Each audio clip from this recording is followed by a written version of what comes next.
अभी लोगों के अंदर कोरोना महामारी का भय समाप्त भी नहीं हुआ था कि हाल ही में देश में कुछ ऐसे केसेस सुनने को मिल रही हैं जिसमें कोरोना से ठीक हुए मरीज अब एक नई बीमारी से जूझ रहे हैं। ये बीमारी इतनी खतरनाक है कि लोगों को बचाने के लिए उनके अंग काट कर भी निकालने पड़ रहे हैं। ऐसा ही कुछ मामला गुजरात, राजस्थान, दिल्ली व पंजाब में सामने आ चुका है। दिसंबर में इसके कुछ मामले देश में सामने आए थे, पर अब फिर से कई अलग अलग राज्यों में इसके मामले सामने आ रहे हैं। इनमें से कई मरीजों की मौत हो गई तो कई मरीजों को बचाने के लिए उनकी आंखें तक निकालनी पड़ी।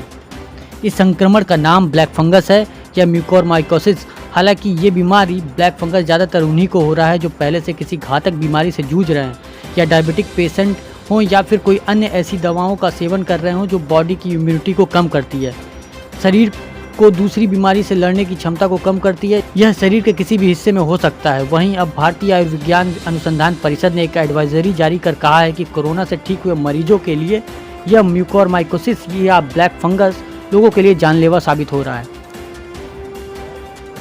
ब्लैक फंगस या म्यूकोरमाइकोसिस वातावरण में मौजूद रोगाणुओं से लड़ने की क्षमता कम कर देता है। सही समय पर इलाज न मिलने पर मरीजों की जान तक जा सकती है।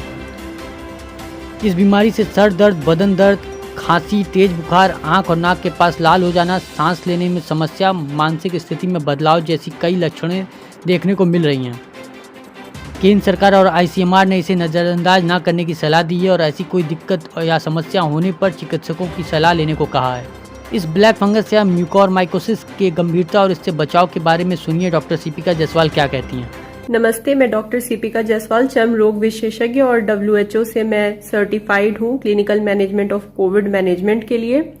तो आज बात करते हैं ब्लैक फंगस या म्यूकोरमाइकोसिस के बारे में। ये कोई नई चीज नहीं है, कोई नई बीमारी नहीं है। इसके बारे में पहली बार मैंने लंदन में सुना था जब मैं डिप्लोमा डर्मेटोलॉजी कर रही थी।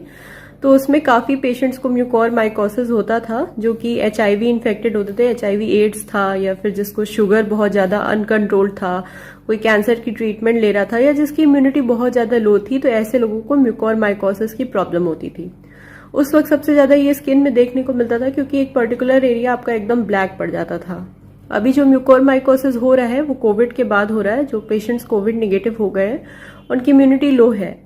ज्यादा ये उन लोगों में हो रहा है जिनको डायबिटीज की प्रॉब्लम है, शुगर उनका अनकंट्रोल्ड है, और बाकी भी कई कारण है जो धीरे धीरे सामने आ सकते हैं। अभी इसने यूपी में कदम रख लिया है। प्रयागराज, लखनऊ, कानपुर सब जगह केसेस बढ़ रहे हैं। इसलिए जरूरत है कि हमें जागरूकता से काम लेना चाहिए। इसका मेन ट्रीटमेंट ये होता है कि एम्फोटेरिसिन B और जो बाकी एंटी फंगल ड्रग्स हैं वो 4 से 6 हफ्ते तक IV या ओरल चलाई जाती है।